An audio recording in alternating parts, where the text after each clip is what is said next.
Hello, everyone. It's a really gloomy day here on Prince Edward Island, dark and rainy and cold. And I'm going to talk to you about some very colorful pens, the Lamy Safari. And I have talked about the Lamy Safari quite a bit on the channel, but this is kind of special. And this one's mine, and this is a pen friend's Lamy.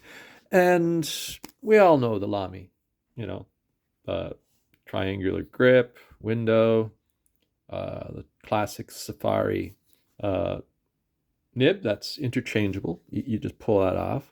And I like the Lamy quite a bit. It's a good introductory pen. It's a workhorse. Some people don't like it, but some people, and a lot of people do. And that's the traditional nib. Now, my friend gave me a challenge, and I'll tell you what that is. I don't recommend you doing this. I like to tinker with pens, and she knows that. And then sometimes I, make things, and I'm always trying to figure out how to do things. It's part of my personality, I guess. I like to figure out how things work. And so she set me a task, and she asked me to make this for her. And I don't know if you can see that. So I've taken a Lamy Safari traditional nib and turned it into a Fude nib. And I think it actually worked far better than I expected. Now, I did look online and I only came across one reference to making a standard fountain pen nib into a Fude nib. And I tried it with a couple, so I got started. I had some old nibs around and I tried using them, and I had two, and they both failed spectacularly. Now, what happened was when I bent the nib, the tines split, like separated, sprung. And the second one, I tried a different approach, really holding hard, and the metal broke. And so I sat there trying to figure out what to do, and then kind of nervous about it, even though she said, go ahead, if the nib's ruined, the nib's ruined. Great thing about Lamy is you can buy a nib and just pop it on. So one day I just said, I'm going to do it. And I did it. And I didn't have any of the problems I had with the test nibs. And that's probably because of a tool or two that I was using, and how I was holding it. And so here we have a Fude nib that I made using a Lamy Safari. It's a medium nib. Now there's a couple things if I ever did this again, I would do a couple things differently. But let's see how it works. Now, a Fude nib is a bent nib. It's upturned. And the idea is you use it for quite often for sketching, okay?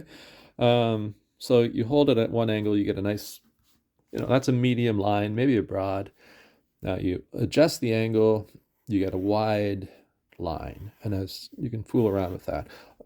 Now, if you turn it over, you get a very fine line. And what's a Fude nib used for? Well, I had bought a Sailor Fude nib, and I gave it to my daughter because she sketches a lot. I draw a lot, but I prefer a finer line. Fude nib, it's almost like a brush. You can use it for different line thicknesses. It's great for urban sketching or for sketching or drawing and things like that. But it doesn't really fit my style of work. I prefer a finer line. So it's an art pen. Now, what did I do to make a Fude? Okay, taken in mind, I am not a nibsmith. I'm just a person who likes to tinker, and I'm not suggesting you go try this because chances are you can ruin your nib. If you try it and you ruin your nib, it's not my fault. But what I used was a pair of pliers. You want a fairly, flat set of pliers, and you want something that you can get a really good grip on. And how I did it, I just took the nib. I'm not going to do it with this. I'm just going to show you how I held it. I took the nib and placed it in the pliers, and I sort of lined up where the edge of the section was. Then I squeezed down as hard as I could on it, not as hard as I could. I squeezed down on it hard without crimping the nib, right? So when I had a good grip, I quickly just bent it, and it worked. Now then, that's the first step. Because the Lamy, especially the medium, has quite a bit of tipping on the nib. That little, some people say steel tipping. The term often uses iridium, but it's a steel tip. Now, if you leave that on, your Fude nib's not going. If you leave part of that on, I should say, your Fude nib's not going to work. You're going to have to sand off the lower part of the tip to get a perfectly flat surface, because part of what you're trying to do is get a brushed-like wide line when you hold the nib at a certain angle. And what I used to sand that off was micromesh. Micromesh comes in different grits. It's finer than, say, sandpaper. This, I believe, is 3500 grit. That's 12,000 grit. Yeah, and that's 12,000 grit. And I have more around. I have 6,000 and 8,000 grit micromesh.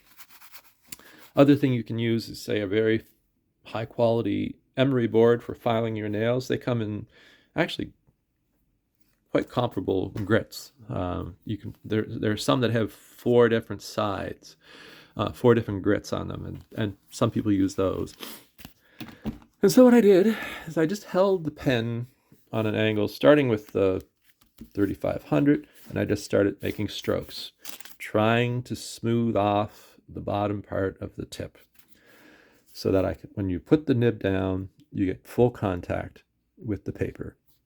If you leave the tip on and you push and you make the mark, you'll get 2 different lines. You'll get the tipping plus a part of the underside of the nib. So that took a little while, longer than I expected. So you sit there and you're pulling it down and pulling it down. And I used my loop. I looked at the nib as I did, and I got it as flat as I wanted to do. The next thing I have to do is to floss out the nib, because there's going to be a lot of residue built up between the tines. So I took my brass shim here, my little brass flossing sheet, and I just ran it between the tines, cleaning it out to get all the little metal particles that had probably accumulated, just to make it flow smoother. Another thing I noticed, it took a little while. It didn't take that long for it to work, but it seemed to be better the next day, and I think that was just because the nib and the feed became saturated. And this is by no means perfect. Let's be honest. It's not like buying one off the shelf. It's just done as a right now I'm getting flow issues, but I'll have to adjust that.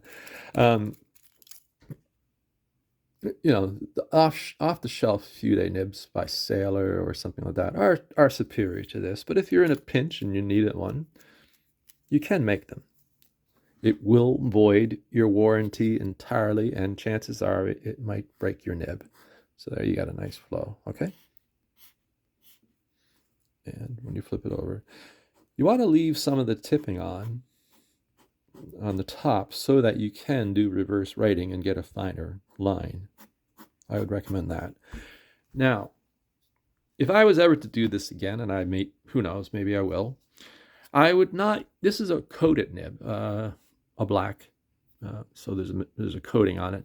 I would actually recommend to myself and to you, if you ever did it, and if it, taking in mind that chances are it won't work, I would use just a plain steel Lamy nib, or any other nib.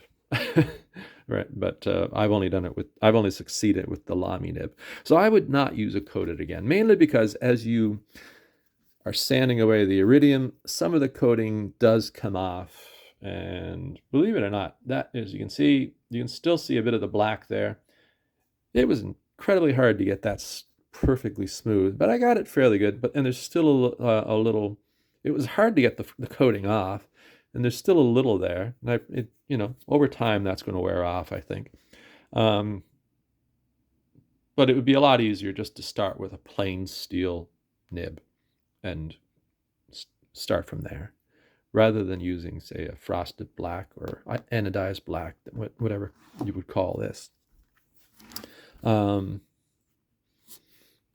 Now, the other thing, one thing that did cross my mind after I bent the nib and I was working on it and getting it going, I had that moment like, oh no, can I put the cap on? And luckily I didn't bend it so much that I couldn't get the cap on. It does go on, and it feels like it's not touching or anything like that. So that's one thing to consider. Don't bend it so much that the cap isn't going to fit.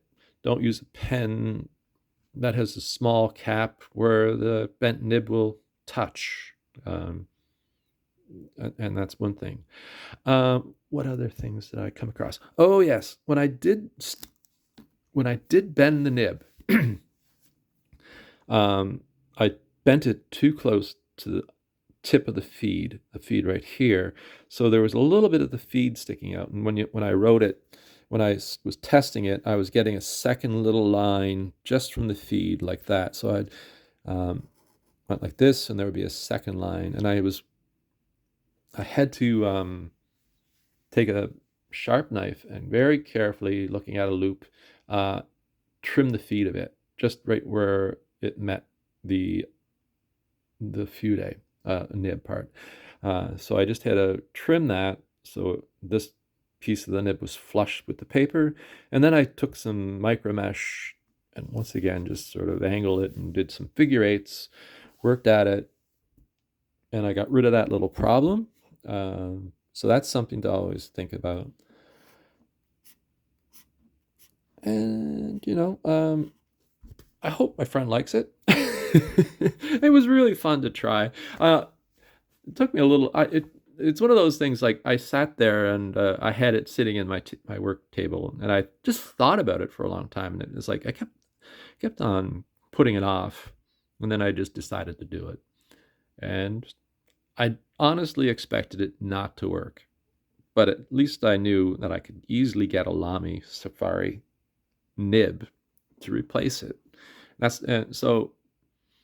Do you want to do this?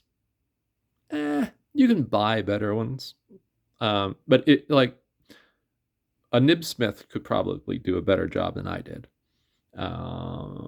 Actually, a nibsmith would do a better job than I did.